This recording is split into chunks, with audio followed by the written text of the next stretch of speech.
kwanza nilikuelekeza ni jinsi gani ya kuweza kuwasha hii beli ADT beli B30E.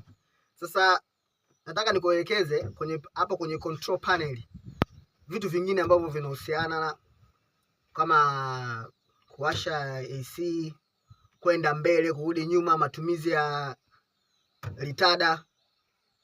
Hebu nikuonyeshe kitu. Hapa ndo button yetu ya kuwashia, hapa kuzima, double hazard, parking. Hii parking ukitoka hapo unakuja kwenye D, drive kwenda mbele. Hapa ni neutral. Hapa ni reverse. Hapa ni transmission lock gear. Hapa ni feni.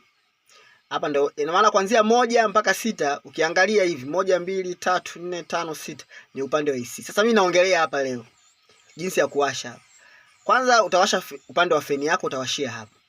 Hapa ina sehemu 3. Ina maana kuna ya kutoa hewa taratibu, ukitaka kuongeza nguvu, ukitaka kuongeza yani iwe kali sana. Ukitaka kuwasha compressor sasa, yani itoe ubaridi na joto, utabonyeza hapa.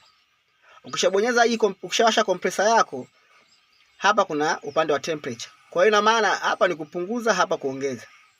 Ukiwa ipo hapa imewaka taa hii ya blue mwanzoni, ina maana iko upande wa baridi. Ukibonyeza ikafika mpaka hapa panatenganisha, ina maana huku ni baridi na huku ni joto. Ukivuka kuja huku ikaongeza kuwa kwenye nyekundu, ina maana una set kuja kwenye upande wa joto.